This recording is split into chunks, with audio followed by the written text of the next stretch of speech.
Look at another building from the international style. This is it. This is the Seagram Building from Ludwig Mies van der Rohe. He's a Dutch architect and a very famous modernist architect. And he built this building. It's one of the early modern skyscrapers. I mean, you might look at that and be like, oh yes, I've been to downtown LA and I've seen a million skyscrapers just like this. This was among the first. And if you look at on the right here is a picture of it not long after it was built. You know, it was a huge achievement for the time, and it was a huge influence on, you can see on the left the way it influenced the other skyscrapers that kind of sprung up around it. So van der Rohe is a famous minimalist, and he had a saying, less is more. And if you look at his other buildings, there's a lot of steel or a lot of metal and a lot of glass. And so this building is really characteristic of his style. And he was commissioned by the Seagram Company to build it. Seagram is a liquor company, and they made a lot of their money during the Prohibition because they're based in Canada, and they were able to smuggle lots of alcohol into the United States during the Prohibition during the 1920s. And so they became very successful. But they built their headquarters on Park Avenue in New York City, and Park Avenue is like the famous corporate headquarters street, where all the most powerful corporations are, headed. And they were really big at the time when this was designed in 1958. So it's actually bronze. I don't have any pictures right here of it close up, but this black metal in between the windows is bronze, and they treat it every year with the oil to keep it, because if you let bronze oxidize outdoors, it'll turn green or red or all kinds of weird colors.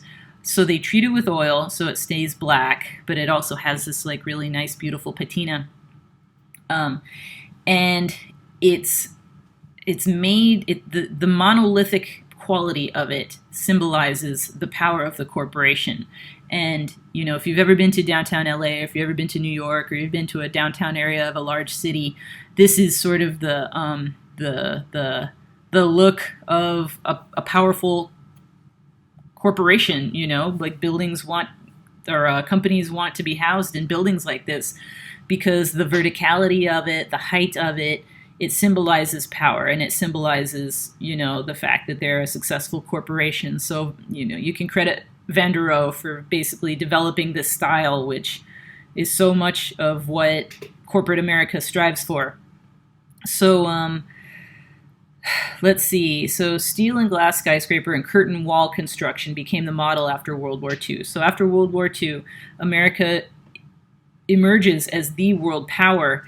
And so this style of building it enables the building to have basically windows all across the front. It's not reinforced around the outside.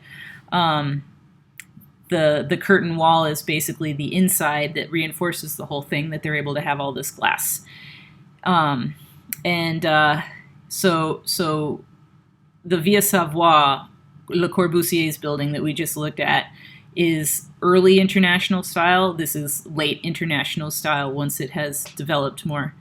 And you can't really tell, but if you read about it, or if you watch the video, they talk about how Mies van der Rohe is influenced by classical architecture and classical ideals, because it is so symmetrical, and there are pillars in the front. I mean, it's not obvious to me, but the symmetry of it, and the use of pillars, and just sort of the balance of the different forms is inspired by classical architecture.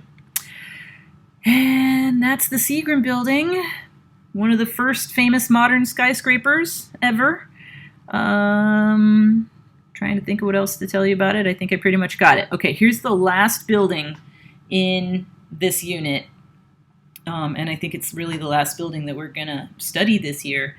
This is called the house in Newcastle County. It's by an architect named Robert Venturi, also John Rausch and Denise Scott Brown. But this is built in the late 70s, early 80s, and it's an example of postmodern architecture. Postmodernism is what comes after modernism, And basically, postmodernism is so many things. You know, architecture-wise, it's basically the incorporation of many different styles. Modernism, if you look at the modernist buildings, they're very pared down. They're very simplified. I'm going to go back to Le Corbusier. You know, it's really about the geometry of the forms, and you see a lot of just like rectangles and flat spaces. With the Venturi house, the house in Newcastle County, there is a flatness to it, but then there's these other elements. Okay, so Venturi kind of responded to Van der Rohe, and he said, what did he say? He basically commented on Van der Rohe's saying less is more. He said, like, less is boring. That was his response to that.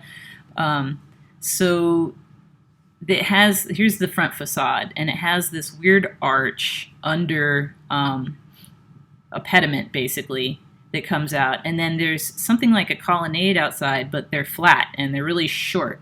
And it's kind of reminiscent of a Doric column, but, you know, the proportions are all different. So, and the colonnade is not even symmetrical. It's, you know, on this side you can see there's windows and there's space that comes out. And then over here there's like a drain pipe placed in front of one of the columns. So it was designed for a family. There's a music room for the wife, and the interior is really weird, as you can see. It has these sort of like folk art style painted details with like the lines and the shapes, but it kind of echoes the outside. The like flat details of the front facade are sort of echoed with these cutouts. So there's a music room for the wife, and the husband was a bird watcher, and so there are big windows with views to the woods. But it's this idea that you can kind of have something for everything. Here's the detail of this arch in front of the pediment shape, and it's really just an extra detail added on there. It's really just decorative, and a lot of people think that postmodernism is kind of just like a everything goes sort of mentality. With architecture, you will find that is the case. There are some modernist architects that just kind of pick and choose design elements from different movements, and then, you know, they just kind of use what works for them. And I guess that's why they include this piece. I really do need to research it more, because I think it's a weird house. Like, I don't love this house. And it doesn't really, I don't know, just aesthetically, like, I just don't think it's the best looking house in all of our pieces that we study. So, but I guess you can see how it sort of like borrows from different traditions and reinterprets them in different ways. I don't know. I might add some more about this, because I don't really know a lot of what to say to it, except it just includes a lot of weird stuff, and that's kind of what postmodernism is. So anyways, that's going to be what I have to say for now about the 4 works of architecture in this unit.